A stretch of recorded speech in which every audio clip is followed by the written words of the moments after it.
சென்னை பல்கலைக்கழகத்துடன் இணைந்த 108 தன்னாட்சி அல்லாத அரசு கல்லூரிகளில் இளங்கலை மாணவர்களின் எதிர்காலம் கேள்விக்குறியாக உள்ளதாக கேள்வி எழுந்துள்ளது. பல உதவி பெறும் மற்றும் தனியார் தன்னாட்சி கல்லூரிகள் முதுகலை படிப்புகளுக்கான சேர்க்கையை முடித்துவிட்டு வகுப்புகளை தொடங்கியுள்ளது. இந்த நிலையில் சென்னை பல்கலைக்கழகத்துடன் இணைந்த 108 தன்னாட்சி அல்லாத அரசு கல்லூரிகளில் இளங்கலை மாணவர்களுக்கான இறுதி செமஸ்டர் தேர்வு முடிவுகள் வெளியிடப்படவில்லை. இதனால் முதுகலை படிப்புகளுக்கு விண்ணப்பிக்க விரும்பும் மாணவர்கள் பெரும் சிரமத்திற்கு ஆளாகியுள்ளனர்.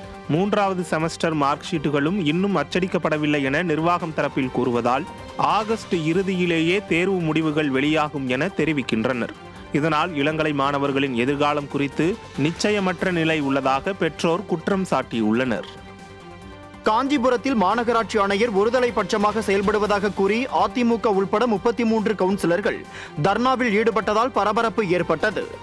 மேயர் அடிப்படை வசதிகள் செய்து தரவில்லை என்றும் மேயரின் கணவர் தலையீடு காரணமாக மாநகராட்சி ஆணையர் செந்தில் முருகனிடம் அதிமுக உள்பட 33 கவுன்சிலர்கள் பதவியை ராஜினாமா செய்வதாக அளித்த கடிதத்தை ஆணையர் திருப்பி அனுப்பியுள்ளதாகவும் கூறப்படுகிறது.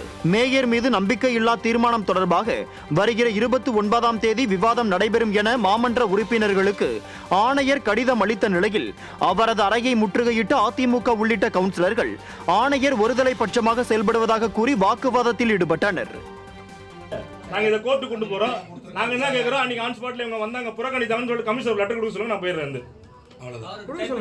இத்தனை கவுன்சிலர் அன்னைக்கு ஆன் ஸ்பாட்ல வந்தாங்க, மீட்டிங்க புறக்கணித்தாங்க கமிஷனர் கையெழுத்து போட சொல்லுங்க.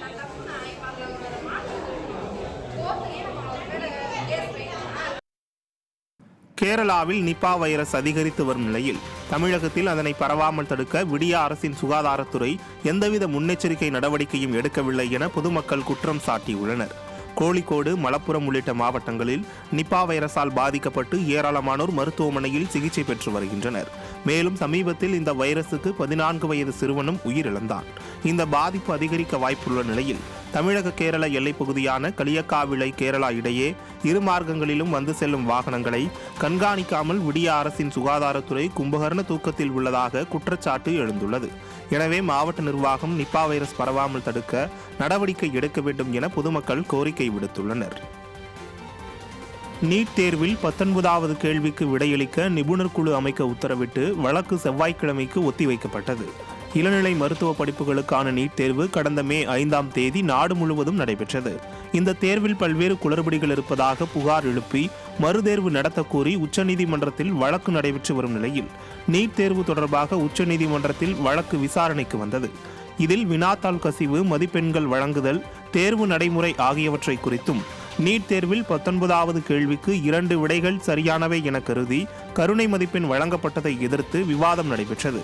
இதில் சரியான விடையை கண்டறிய 3 நிபுணர்கள் கொண்ட குழுவை அமைக்க டெல்லி IIT இயக்குநருக்கு உத்தரவிட்டு நீட் தேர்வு வழக்கை செவ்வாய்க்கிழமை மதியம் 12 மணிக்கு உச்சநீதிமன்றம் ஒத்திவைத்தது.